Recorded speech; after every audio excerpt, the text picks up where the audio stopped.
आपकी चरण कमल में कोटि कोटि प्रणाम गुरुदेव। मैं नेपाल से हूँ। खुश हो बेटा। मेरे हिंदी अच्छी नहीं है, इसकी नेपाल माफी चाहती जिंदाबाद। खुश हो बेटा। जिंदाबाद, माफी चाहती हूँ। कोई बात नहीं, अच्छा हिंदी है। मैं ये बोलना चाहती हूँ कि मैं क्या होगा है मेरे पता नहीं है। थोड़ा नहीं, मैं दरबार को पता है क्या हो गया एक है। मिनट टाइम लेना चाहती हूँ। विगत फरवरी से मेरे आंखें में दर्द शुरू हुआ था। उसके बाद क्या हुआ तीन टाइम हार्ट अटैक, जैसा हार्ट अटैक आता था वैसा मैं इमरजेंसी में भर्ना हो गई। लेकिन कुछ नहीं देखता है, कुछ नहीं देखता है, सब कुछ हल्का आरबीसी बढ़ जाता था।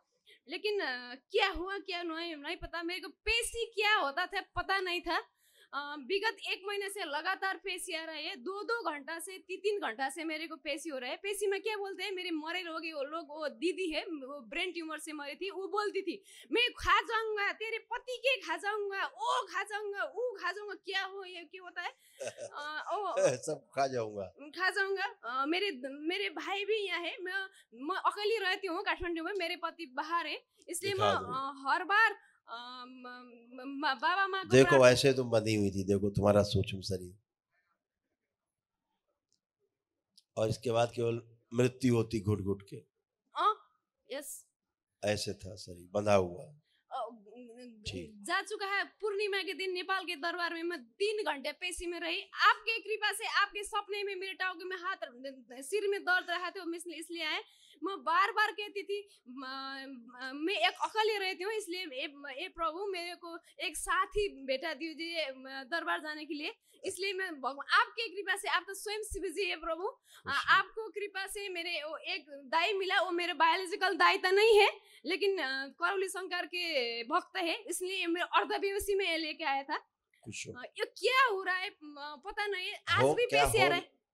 क्या हो नहीं रहा है, क्या हो रहा था वो खत्म हो गया। अब आप एकदम नई खड़ी हो, बच्चों की तरह। कोई कष्ट नहीं, कोई पेशी नहीं, शरीर में कोई कष्ट नहीं, मन में कोई कष्ट नहीं, कोई आध्यात्मिक शारीरिक कोई कष्ट नहीं। ठीक है, एकदम बुद्धि बंद हो गई थी। एक बात बोलती हूँ गुरुजी, जब से मेरी शादी हुई, शादी के बाद भी नहीं, सॉरी, शादी होने के समय मैंने वो शायद मेरी दीदी हो, वो बोलती थी आपके यहाँ बलि प्रथा का श्राप था, भयानक भयानक बलि प्रथा का श्राप। उससे बचे रहना है, दूर रहना है। ऐसे स्थानों पे नहीं जाना है जहाँ बलि दी जाती है। वहाँ कोई देवी देवता नहीं होते, सब दैत्य श्रापित लोग उस जगह होते हैं। ऐसे स्थानों से माताएं दूर हो जाती हैं जहाँ पर ये बलि दी जाती है। ठीक, माताएं उन स्थानों पे देखना भी नहीं चाहती, उस तरफ सिर्फ दैत्य ही दैत्य रहते हैं, दैत्य स्मृतियां रहती हैं, जिनमें जुड़ करके फिर व्यक्ति कष्ट में आता है। ठीक है, रोगों से भर जाता है।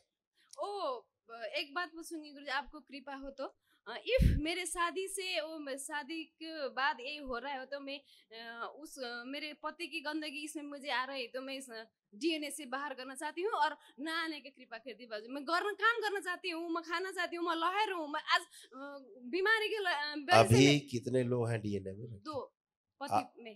आप और पतिदेव कहाँ रहते हैं? यूरोप रहते हैं। अच्छा, तो अभी आपने रखा ना उनको साथ? रखा है, क्या कर रहा है मेरे को पता नहीं गुरुदेव। कब से बाहर है वो?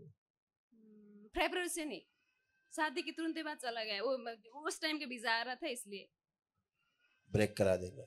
ठीक है, खुश हो। आप कोई कष्ट तो नहीं? आप कोई बचा तो? चेक कर लो, पहले चेक करिए, बताइए बाद में, पहले चेक करिए। आप कुछ बचा नहीं, चेक करिए। आप भूतकाल के बताने लगोगी। सब चेक करिए, जब जो नहीं कर सकते तो सब करिए।